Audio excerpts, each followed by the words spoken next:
राना साहब, social media को control करना क्या इतना आसान है? और इंक्लूडेड पीएमएलएन जो कि ये सारा पेका एक्ट है या फिर ये साइबर क्राइम जो उस पर लेकर आ रहे हैं, तजवीज़ दे रहे हैं, इनके भी तो अपने मीडिया हैंडलर्स बाहर बैठे हैं, ये सारे पेजेस और सब कुछ तो बाहर से ऑपरेट हो रहा है, तो वहां पे क्या जाके दुबई में जाके या लंदन में जाके लगाएंगे ये लॉ? सरकार ने तो मुझे डरा दिया है। क्यों?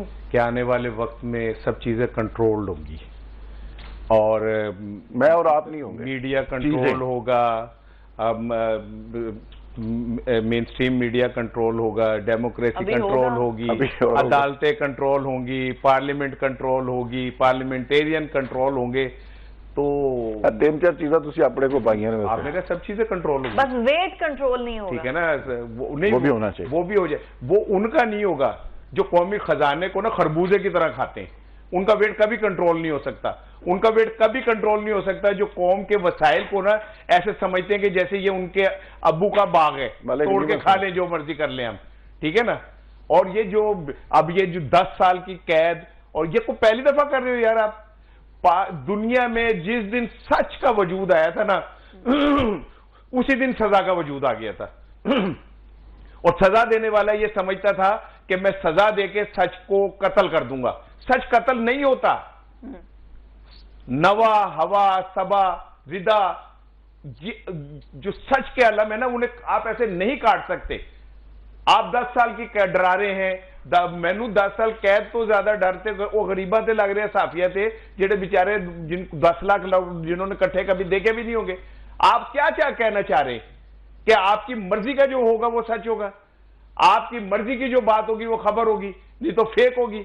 आप जो मीडिया, मैं उसका हक में ही नहीं हूं जो फेक खबर फैलाता है, मैं बिल्कुल उसके हक में नहीं हूं। ऐसे गटर जर्नलिज्म पे मैं लानत भेजता हूं 100 दफा। ठीक है, 35-40 साल हो गए मेरी सहाफत को, अल्हम्दुलिल्लाह एक मेरे पे वो का मुकदमा नहीं है डेफामेशन का, ठीक है ना। इतनी साफ सुथरी जिंदगी गुजारी है। लेकिन इसका मतलब ये थोड़ी है कि अब आप सच को कंप्रोमाइज कर देंगे कि हमारी मर्जी का सच बोलो, वरना हम तुम फेक खबर का इल्जाम लगा देंगे।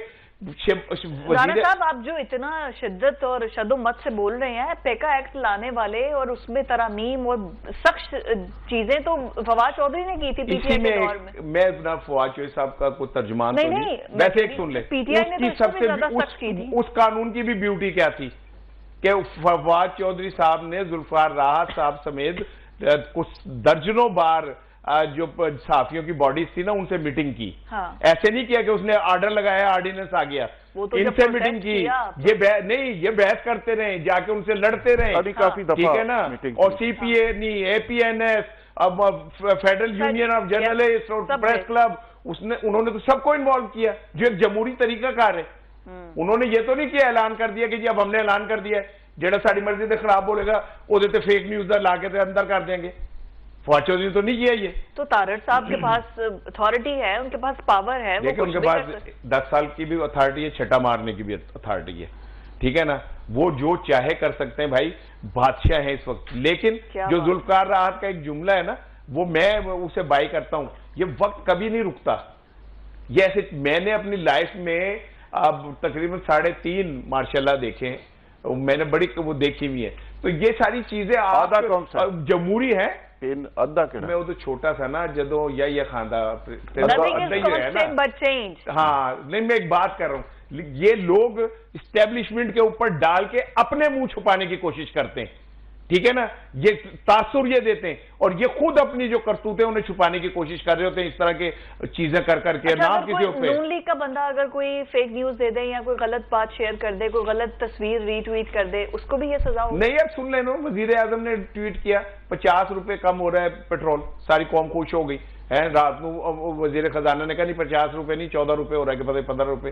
तो उस फेक न्यूज पे किसी ने कोई बात की कि भाई आपने आप वजीर आजम है, आपने पूरे पाकिस्तान को बेवकूफ बना दिया, और फिर आपने उस पे वीपीएन पे पाबंदी लगाई है, तो आप कैसे इस्तेमाल कर रहे हैं भाई?